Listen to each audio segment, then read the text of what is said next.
আমি আসলে পার্সোনালিটির ব্যাপারটা তুলনা করতে পারবো না, কারণ হচ্ছে তিনি যাওয়ার আগ পর্যন্ত যখন 2001-06 সালে যে সরকার ছিল, সে সময় প্রচুর তথ্য ছিল এবং অনেক কিছু প্রোপাগ্যান্ডা ছিল। বিশেষ করে 1-11-র সময় প্রচুর তথ্য, প্রচুর রিপোর্ট এসেছে। অন্তত একজন সম্পাদক জনাব মাহফুজ আনাম পাবলিকলি স্বীকার করেছেন এবং অ্যাপোলোজাইজ করেছেন যে সে সময় তারা অনেকগুলো নিউজ ছাপিয়েছেন, হুম। যেগুলো একদম নাম তুলে বলেছেন একটা গোয়েন্দা সংস্থা যে তাদের সাপ্লাই করা, তখন উনি ওনার এডিটোরিয়াল যে ইউজ, সেটা ইউজ না করেই থাকেন। হ্যাঁ, তার সেই জন্য প্রায় কারণে, শত মামলা হয়েছিল তার বিরুদ্ধে।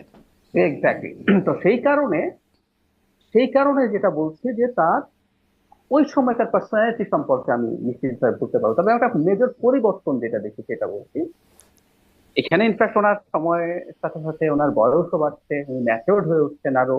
আহ, মনি আপা যেভাবে বললেন যে তিনি একটা উন্নত দেশে দীর্ঘ সময় অবস্থান করছেন, আমি যেটা দেখি তার প্রস্তুতি দেখি।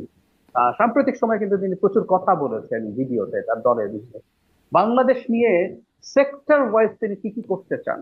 তিনি খুবই তার মাথা থেকে কথা বলেন, এমন একটু দেখলে দেখবেন ভিডিও উনি রিড আউট করছেন, এটা আপনার মনে হবে না উনি রিড আউট করছেন না।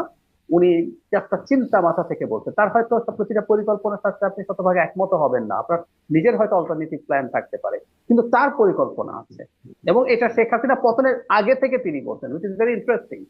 মানে শেখ হাসিনা পতন হবে কোনোদিন, তারপর আমি ভাবতে শুরু করব, তা না। শেখ হাসিনা পতনের আন্দোলন চলছে, লড়াই চলছে। অনেকে তো শেখ হাসিনাকে 2024-এর নির্বাচনের পর 2041 পর্যন্ত থেকে যাবে বলে দেখছিল তো, কিন্তু ওনার ওই প্রস্তুতি আছে।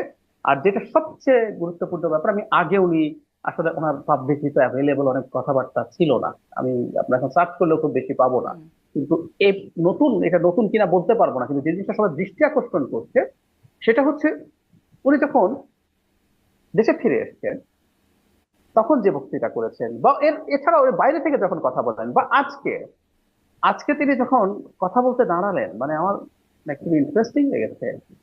এই ধরনের ক্ষেত্রে সন্তানদের মধ্যে যিনি বড়, ইনফ্যাক্ট তার এখন একজন সন্তানই আর দেশে আছেন, সেই মানুষটা যা বলে এর বেশি কিছু বলেন নাই। একদম টিপিক্যাল আমাদের দেশে সব বড় সন্তানটা দাঁড়িয়ে বলে, আপনার কাছে যদি ঋণ থাকে জানাবেন, আর মা বা বাবা যদি কোনো কষ্ট দিয়ে থাকেন আমাকে ক্ষমা করবেন। অথচ আজকে ওকে একটা প্ল্যাটফর্ম ছিল না, এবং এটা কোনো ভুল নাই। তার জীবনের যে নিপীড়ন, খালেদা জিয়া এবং তারেক রহমান সহ তার উপরে টর্চার করেছিল 1-11 সরকার, কিন্তু তাকে নানা রকম মামলায় জের পার করে দেশে আসতে বাধা দিয়েছিল শেখ হাসিনা।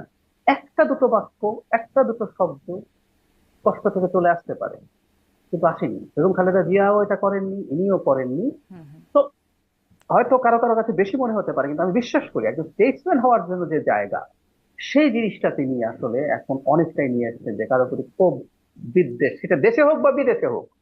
আপনি রাষ্ট্রের সার্বভৌমত্ব নিশ্চিত করবেন, তার জন্য আপনার ভারতের সাথে বিদ্বেষ তৈরি করতে হবে না। আপনি আপনার রাইটের জায়গাটায় শক্ত থাকেন, কিন্তু শত্রুতার দরকার নেই।